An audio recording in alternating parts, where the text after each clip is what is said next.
G'day and welcome back to a very heavy episode on Tomo's Tune-Ups. On this episode we are fitting this seat from an Audi TT to the Black Mosquito.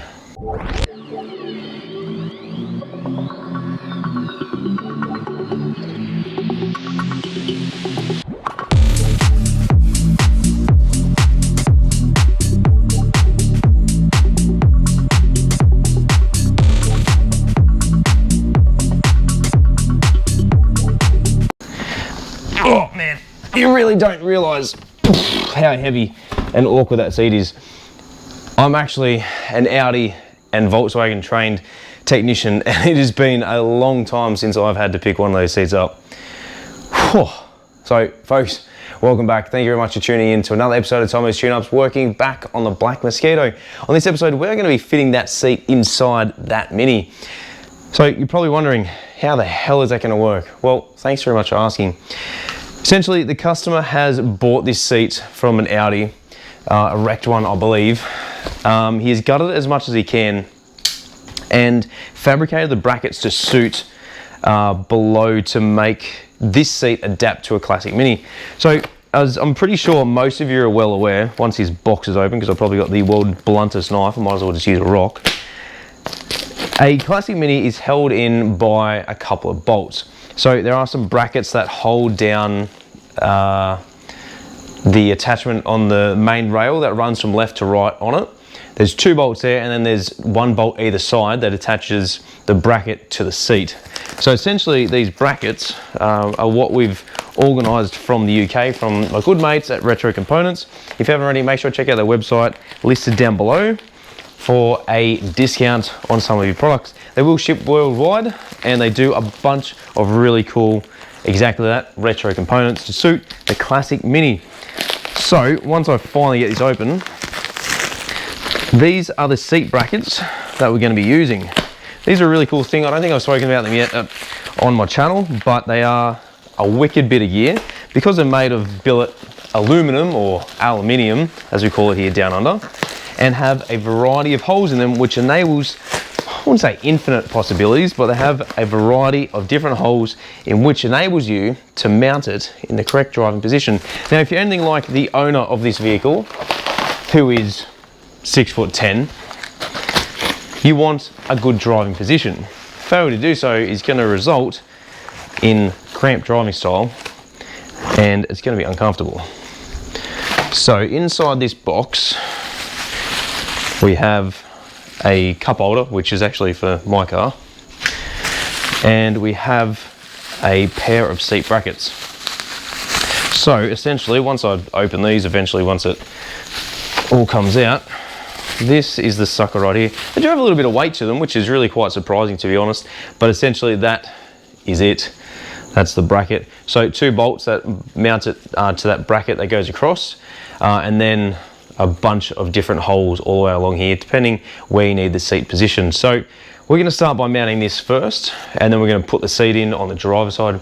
Now, although it doesn't have any carpet yet, there is still a bunch of tools and stuff in there, which I'll move in a second. We just want this in there so we can start to see this thing come to life.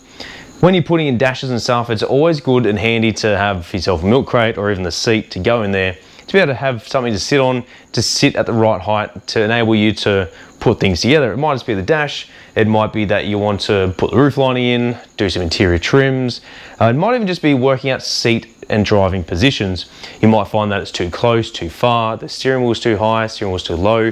Those sort of things are what you want to be making the adjustments for in this sort of stage. So although it needs to come out, these, as I said, are held in by next to nothing, and it's not going to take long to be able to get them in and out down the track when he does the interior. So without further ado, let's jump in the car, let's put the seats in there and see how it looks.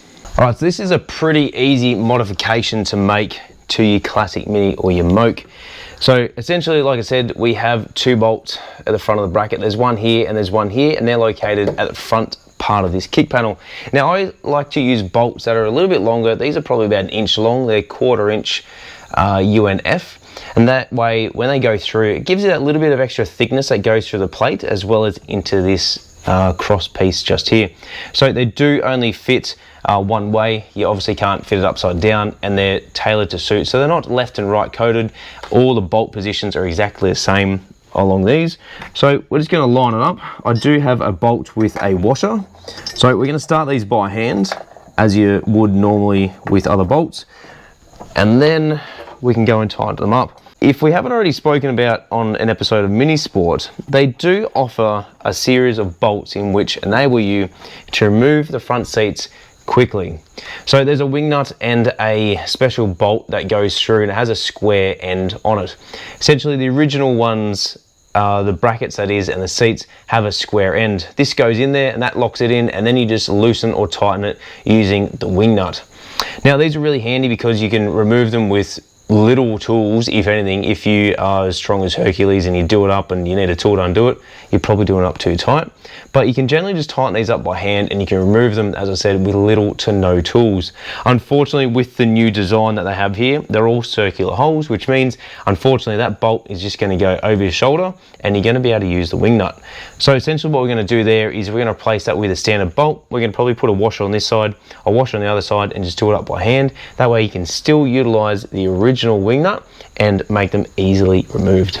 And also, one of the easy things about doing this job is, once again, you need minimal tools to be able to do it.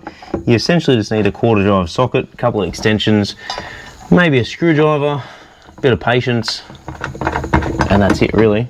All right, so once they're in, we're just going to nip those up. Now these don't need to be overly tight, so don't go ahead and swing off them. All right, now they're fitted, we can go and fit the seat. All right, so like I said, these seats do weigh a fair bit, so you do just have to be mega careful getting it not only in the car, but also aligning it and making sure that once all the interior is in, we don't damage it. This is going to actually be retrimmed as well, and he's even got the release mechanism, I believe, either on this side or the other, to be able to roll it forward. There's probably not going to be a great deal, yeah, it's on this side. There's not going to be a great deal of movement. Even though you can move it forward, the headrests on these are quite high. So even if you can move it forward, it may touch the roof line depending how high you've got it set. All right, and he's also rigged up a switch as well to be able to make the back support move. And then obviously just the manual adjustment, moving it back and forward. Alright, so it's just the awkward case of getting it in position and getting it to work. Alright, so once that's in position, we are then just going to line it up with these brackets down under here. So it'll just slide directly into the channel, give it a bit of a push. Oh, it's going to sit mega high if that doesn't come down. And also, given these brackets are new, it is going to be a little bit firm to be able to fit. I was just looking at this one, I think this one's just off center a little bit, so I'm just going to put a screwdriver in there and just give it a bit of a tweak and hopefully reposition it. And hopefully that's moved it enough. It looks like maybe where it's been welded, yeah, it's on a little bit of an angle, so I might try and use a different screwdriver to pull that over. It's just not 100% square to the bracket, so I'm just using a screwdriver just to give it a bit of a bend. Just try and move the bracket a little bit, just to try and re-straighten it. That way, when I put some weight on it, hopefully it'll push in.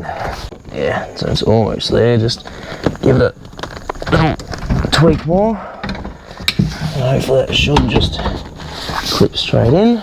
Looks like it's in. It's just really hard to tell because it's so dark in here. But essentially, I think that's pretty much where it needs to be.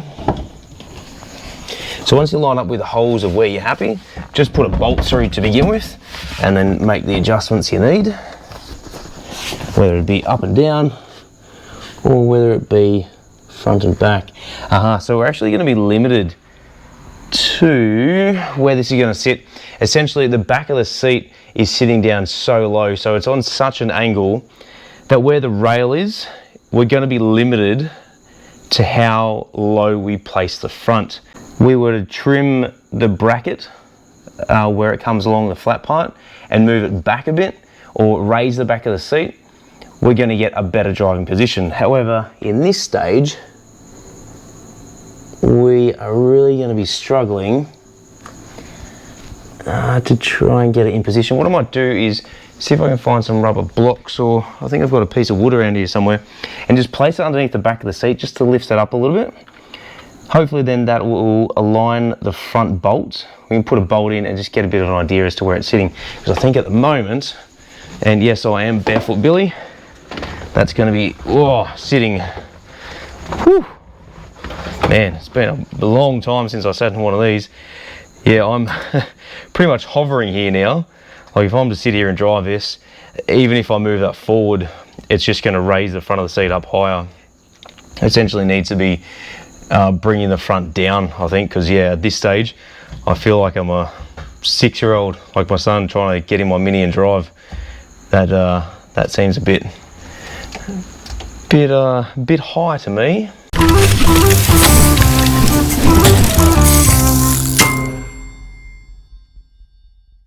Alright, I got me trusty bit of 4x2 I made a few years back when I was working for a motorcycle company, which I'm not going to disclose their name because they were an absolute shit company to work for. Okay, so that seems much better. However, the problem that we have now is, as I said, with the back of it, it's going to sit mega high, and even if you're to pull the back of the seat forward, we're not really going to have a great deal of room, especially with as tall as what the customer is. But let's at least try and get these seat bolts in to work out exactly where this is going to sit. All right, now we've got it mounted. Let's jump in and see what it's like. Now remember, I'm only 5'10". The customer is over 6 foot tall. So driving position doesn't seem too bad just here. I can see the gauges, everything's fairly well in reach. There's not a lot of headspace. So even by the time you put a roof lining in, like my head's gonna be touching it, and I've got product in my hair as well. You'd probably need to drop down quite a fair bit. Now, driving position in terms of where I am currently with my feet, it feels fairly good. We're nice and close to the pedals. Everything seems to be roughly like where it needs to be. Yeah, gear stick's good, brakes feel good. Yeah, okay. So essentially what we need to do, I always forget which way this damn thing goes.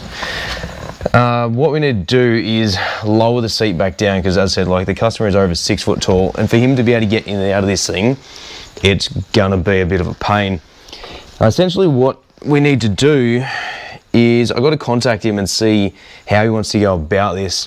What the issue is we're having is, because we've raised the back up so high and the seat brackets are so long as well, it's really good and gives you multiple different positions in which you can run the car, run the seat. Because it's so long, the rail actually fouls on the seat bracket itself. I'll show you in a second what I'm talking about.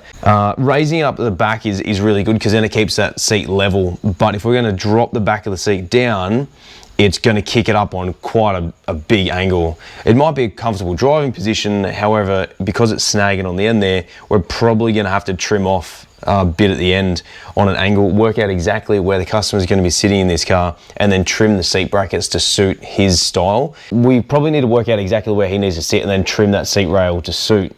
But yeah, essentially it's fouling on there at the moment. Even if I do bring the seat back, it's still going to be on a pretty mad lean.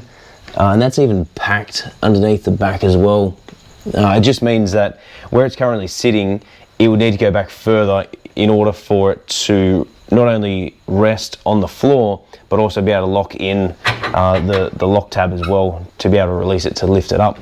I might just wait till it comes around the weekend. But before we go, I'll quickly show you this seat bracket that we're talking about. All right, so here we are. We've got the seat, and we got the seat bracket. So as you can see just here, it is quite long, and I did have to push it in there. So this bracket was actually not welded 100% square, so I had to bend that in so that way I could get in there. Now you can maybe just see through one of the holes. I haven't got it lined up completely, but I do have it sitting roughly where it needs to be.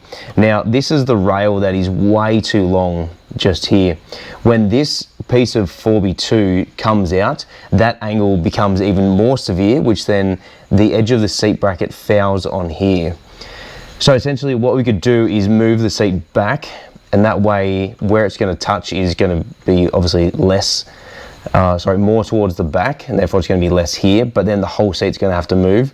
That'll pretty much mean that the customer that drives this car would be the only one that could drive the car, because what that'll do to the seat position is prevent it going any further forward. Unless we trim that bracket where the seat rail sits, I think that's probably going to be really, realistically, the only thing we can do. And yeah, that seat, I don't know if you can see, yeah, you can't actually, but you can a little bit. It's not actually connected, so that's the seat release mechanism, which is, designed to push onto that U-shape bracket underneath there. But yeah, if I just drop that down, I'm just worried that it's going to touch. But this is an Audi TT S seat inside a classic Mini. So I'll work out with the customer what we're going to do and how we're going to move forward, and then I will advise. But thanks for watching. Hope you liked the episode and enjoyed the mounting of an Audi TT seat in a classic Mini. This thing's going to be really, really good, and I cannot wait for this thing to be drivable, get this thing out of the workshop and move on to the next project. Not that I'm over this, but I've had this car now for well over 12 months from the date in which I'm filming this. There's also a massive storm going on outside, so I did have to cut it there for a little bit. There's some serious thunder and lightning, so welcome to the Australian summer. Well, that's it for this episode. Thanks heaps for watching. Next episode, I think we're going to get back onto fitting the front timing case. We'll at least start working on fitting the AC, should I say, which then means we need to change timing case and etc, etc. We also need to start mounting the side wing mirrors. Once again, thank you very much for tuning in. Please hit that like and consider hitting that subscribe button for all the best Australian classic Mini content. We'll see you on the next episode of Tomo's Tune-Ups.